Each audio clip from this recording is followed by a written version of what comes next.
Bonjour et soyez les bienvenus à votre rendez-vous de conseil, parce que comme on le dit, pour évoluer, il faut suivre les pas de ceux-là qui ont déjà pris par là où nous voulons prendre. Il faut aller à l'école de ceux de nos prédécesseurs. Et c'est pour cela que nous avons décidé de partager avec vous nos expériences, quel que soit le domaine dans lequel on a pu quand même avoir quelques expériences. Étant donné que nous avons déjà une vie de couple, on a expérimenté aussi ce domaine, et étant coach de vie, je pense que il serait de bon temps de partager aussi avec mes jeunes frères qui veulent se lancer dans ce domaine, de savoir ce qu'il faut avant de s'y lancer dedans. Quand on parle de vie de couple, c'est que on parle déjà d'un homme et d'une femme ensemble. Et comment est-ce que un homme peut choisir sa femme pour que demain on puisse atteindre un objectif, on puisse atteindre nos rêves en réalité. Nous regardons autour de nous, on observe aujourd'hui, les grandes personnes ont l'habitude de dire la jeunesse d'aujourd'hui.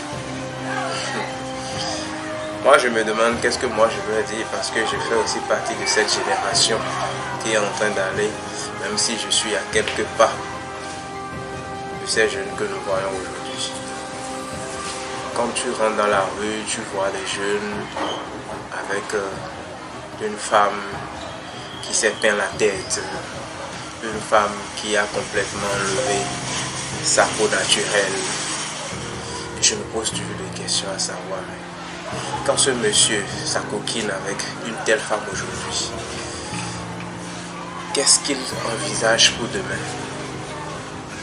Est-ce qu'il envisage demain avoir des enfants qui vont enlever leur peau? Quand je parle d'enlever la peau, je parle bien de ce que nous appelons aujourd'hui les blancs de tabac, les blanches de tabac que nous avons, la dépigmentation. Vous allez beaucoup m'excuser le terme. Quand je vois un homme qui se veut responsable en train de cheminer avec une femme dépigmentée complètement, et quand tu regardes même, c'est que cette dépigmentation n'est même pas réussie. On voit une femme multicolore debout et qui se permet encore de se peindre la tête, soit disant qu'on a mis de teinte sur la tête. Je n'accuse pas la femme, mais j'accuse cet homme que je vois avec elle, parce que je me dis, mais si celui-là, il a réellement des ambitions dans le futur, il veut réellement avoir la femme, son binôme, parce que beaucoup pensent que quand on se met ensemble dans un couple, c'est juste qu'on est là, on sourit bêtement, et les nuits on s'acoquine, et c'est juste une vie de relation sexuelle. Mais si c'est le cas, le mieux, il faut chercher l'argent. Tu vas trouver des travailleurs de sexe, tu te satisfais, tu rentres chez toi tranquillement. C'est mieux que de vouloir mettre une femme dans sa chambre et ça serait une travailleuse de sexe. Non. Ce que je suis en train de dire, beaucoup de femmes, à m'entendre au départ, vont se dire, mais voici un macho, quelqu'un qui est là pour dévaloriser la femme. Non. Ce que je suis en train de dire, c'est que la femme doit connaître sa valeur. Parce que avant de pouvoir vendre quelque chose à autrui, il faudrait d'abord soi-même acheter cette chose-là. Avant de vendre quelque chose à autrui, il faudrait que toi-même tu puisses acheter cette chose-là. Qu'est-ce que je veux dire par là? Il faudrait que toi-même tu connaisses d'abord, tu donnes d'abord une valeur à cette chose afin que l'autre qui veut l'acheter puisse trouver de lui donner la valeur. Si toi-même, femme, debout, tu te mets à la place de je ne sais quoi, ne me demande pas que moi, en tant qu'homme, je puisse te trouver de la valeur. Maintenant que nous avons fait le tour de l'horizon et les femmes savent que une femme responsable ne doit pas se dépigmenter. Une femme responsable doit savoir qu'elle doit être naturelle. Parce que, évidemment, moi qui suis ici, quand j'étais plus jeune, c'est vrai que je suis encore jeune aujourd'hui, mais quand j'étais plus jeune et que j'étais encore sur le terrain de courtiser une femme, j'aimais très bien les femmes claires. Mais attention, quand je regarde, je t'observe et je constate que le teint clair que j'apprécie de loin, en réalité, n'est que l'enjoliveur que tu as mis pour m'attirer. Moi, je détale comme un rat. Je détale rapidement comme un rat. Parce que je ne voudrais pas que demain mon enfant ou bien mes enfants deviennent des yogos dans ton pas, comme on le dit chez nous au Bénin. Non. Quand tu veux te mettre de la valeur, tu veux te mettre en valeur, c'est vrai que tu peux laisser ton teint, ça va briller.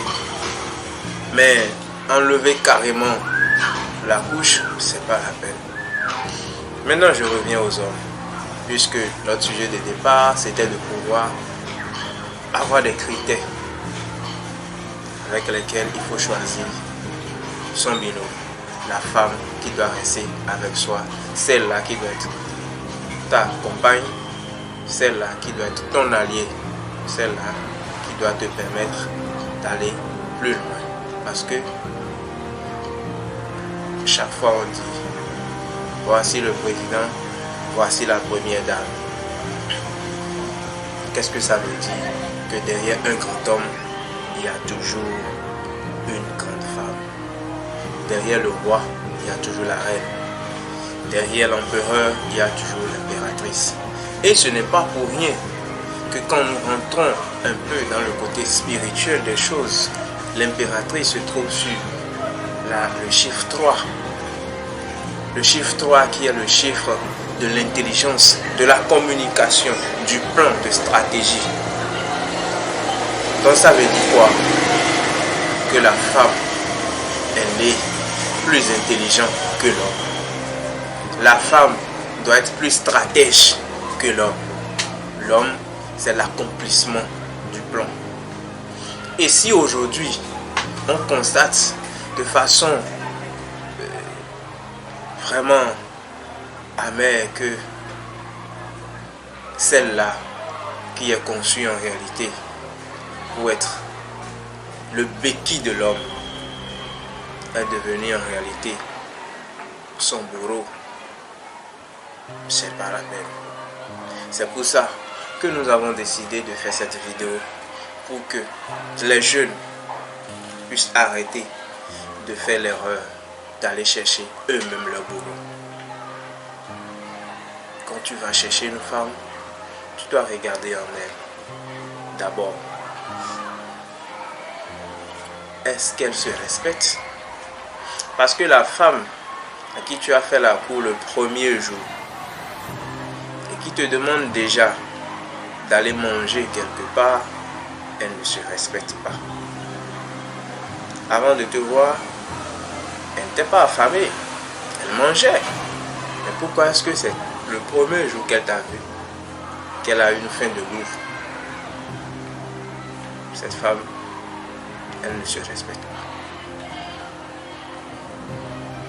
2. Une femme qui ne sait pas ce qu'elle veut. Je suppose un instant que quand tu l'as abordé, je vous en prie, tu as eu à étaler ton projet de société. Parce que c'est une évidence. Quand on va vers une femme, c'est comme quelqu'un qui va à l'élection présidentielle. Tu dois avoir un projet de société. Et la femme, quand un homme t'aborde, c'est ça que tu dois lui demander. Qu'est-ce que tu fais dans la vie? Qu'est-ce que tu envisages faire dans la vie? Qu'est-ce que tu aimes? Tu lui poses ces questions pour savoir déjà ses ambitions. Parce que un homme pauvre aujourd'hui et qui veut être encore pauvre dans 10 ans, tu ne sais pas ce que tu vas chercher avec ce dernier. L'on peut être pauvre aujourd'hui, mais on doit avoir des ambitions pour quitter la pauvreté d'ici 10 ans.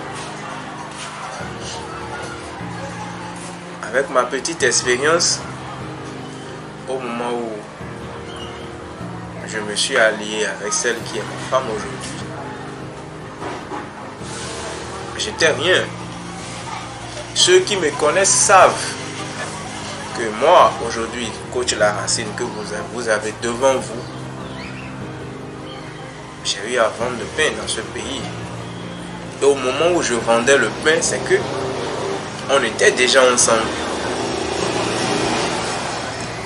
Et c'est parce que je suis sûr et certain que quand elle a regardé dans mon plan d'action, elle a vu un homme qui n'est rien aujourd'hui, mais un homme qui veut quelque chose demain.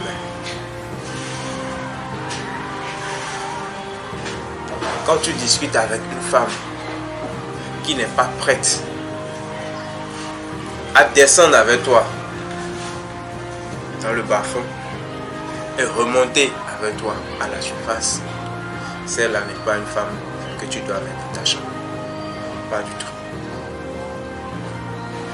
Celle-là n'est que là pour pouvoir profiter du bon temps. Vous allez rester là, vous chantez à longueur de journée, je t'aime, je t'aime. Et quand l'argent va prendre par la porte, c'est sûr que l'amour ne prendra pas la fenêtre. Et tu vas te retrouver seul. Et peut-être en ce moment, vous aurez déjà un enfant ou 2 enfants. Et là, c'est grave. Frère, la femme de ta vie n'est pas le trophée que tu vas brandir à tes amis. La femme de ta vie n'est pas le trophée que tu vas brandir à tes amis. Parce que beaucoup aujourd'hui, en voulant se mettre ensemble avec une femme, ont souvent 2 à 3 copines. On regarde, on dit, oh, Emeline, elle est belle, elle est présentable. Quand elle s'habille, vraiment, je l'apprécie, mes amis aussi l'apprécient. Mais Emeline n'aime pas faire la lessive. Emeline n'aime pas faire ta lessive. Emeline n'aime pas faire la vaisselle. Emeline ne sait pas préparer. Emeline ne sait que regarder Canal+, Novelas. Emeline n'est pas prête à faire des sacrifices dans sa vie. Emeline ne veut pas aller au champ. Elle est prête à moissonner, mais elle n'est pas prête à cultiver. Emeline n'est pas la femme de ta vie, mon frère. Quitte dans cette relation. À côté, nous avons peut-être Fatima, qui n'est pas belle, si belle que Emeline, parce qu'aucune femme n'est laide. Il y a cette erreur-là que les hommes commettent.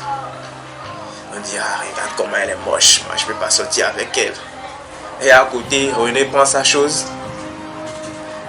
On a bien dit dans ce pays que l'homme a traversé des moments dans la vie. Il y a l'âge de la pierre polie, l'âge de la pierre taillée, tout ça. Ou bien, Pierre a pris sa chose, il a taillé, il a poli. Ou bien René, moi, ça a pris sa chose. Ce que toi, tu vois que c'est trop moche, il a taillé, il a poli, et bah, tu vois, après demain, tu dis, mais c'est pas vrai. C'est celle-là. Oui, c'est bien elle. C'est bien elle. Tu prends ta chose, tu y entretiens, tu le mets dans les directives que tu veux. Et ça devient ta chose. Quand je dis ça devient ta chose, c'est que il faudrait d'abord qu'elle m'aime. Parce que tout ce que je suis en train de dire aujourd'hui, c'est quelque chose qui concerne et la femme et l'homme. il faudrait que on sache que quand on veut quelque chose, on se donne les moyens. L'homme qui veut avoir une femme dans sa chambre, l'homme qui veut avoir la femme de sa vie, qui doit l'aider à atteindre le sommet de l'Himalaya, c'est que il doit savoir que ce n'est pas la beauté extérieure, mais c'est la beauté intérieure. Je disais tantôt que Fatima, qui n'est pas si belle comme Emeline, mais Fatima est prête à faire la lessive, elle est prête. Elle s'est fait la lessive, elle s'est fait la vaisselle, elle s'est fait la cuisine, mais Fatima n'est pas prête à aller au champ, mais elle est prête à moissonner. Frère, quitte aussi cette relation. La femme qui doit être ton binôme, celle-là, elle doit savoir faire la lessive, faire la vaisselle, elle doit être prête. Même si elle ne sait pas aller au champ, elle doit être prête à aller au champ avec toi. Elle te dira, partout où tu passes, je suis prête à aller avec toi. Voilà, tu as trouvé ton allié de guerre. C'est avec celle-là que tu peux faire toutes les batailles de ce monde. Elle est prête à ce que tu donnes de l'argent, qu'elle aille vendre même de la tomate au bord de la voie, qu'elle aille vendre de l'eau, juste pour gagner de l'argent dignement et de faire évoluer votre couple.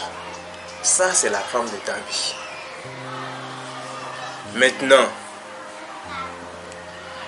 tu as trouvé une femme qui respecte tous ces critères. La seule chose qui reste, pour que tu puisses savoir réellement que tu as pris une femme, c'est d'aller à la maison de cette dernière. Va regarder la mentalité de ta belle-mère. Ça aussi, c'est très capital. Quand tu te pointes chez elle et que ta belle-mère te reçoit et que ton beau-père te rejette, tu as 60% d'avoir celle-là dans ta vie.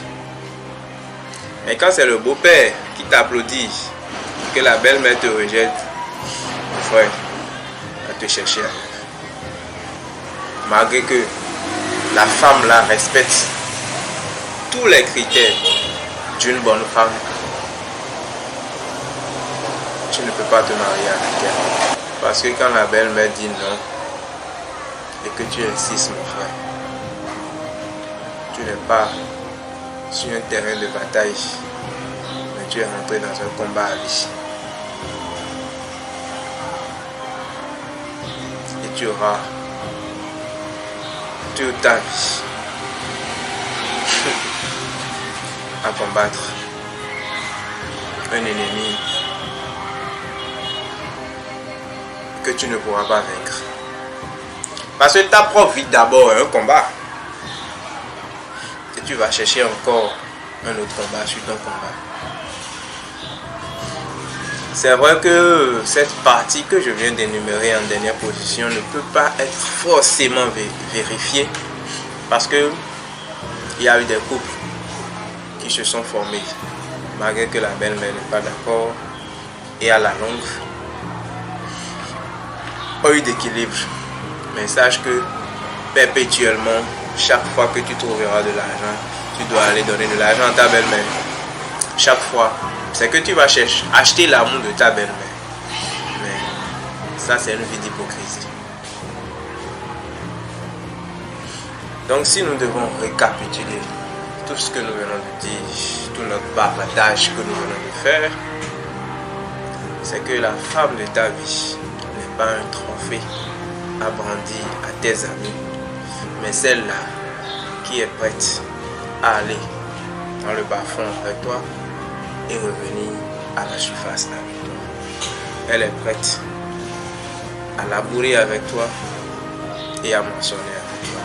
Quand je dis elle est prête à labourer avec toi et à moissonner, c'est une manière de parler. C'est pour te dire que tout ce que tu mets comme plan pour la bonne marche des choses, elle est prête. Ce n'est pas cette femme-là qui va te dire, mais quand tu me regardes, est-ce que je ressemble à ça?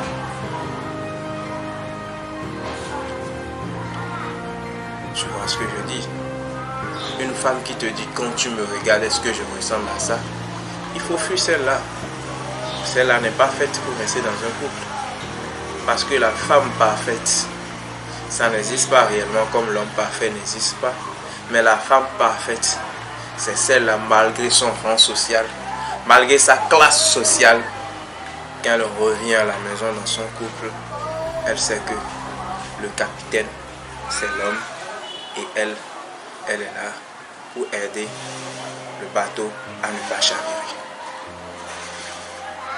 Parce que ce que nous sommes en train de dire ici, si les gens sont intelligents et si ces gens-là qui nous suivent, vous qui nous suivez, si vous travaillez vos ménages, vous allez comprendre que la bonne marche d'un couple se repose sur la femme et non sur l'homme. Je suis un homme, je vous le dis, mais la bonne marche d'un couple se repose sur la femme. Et en fond, on dit,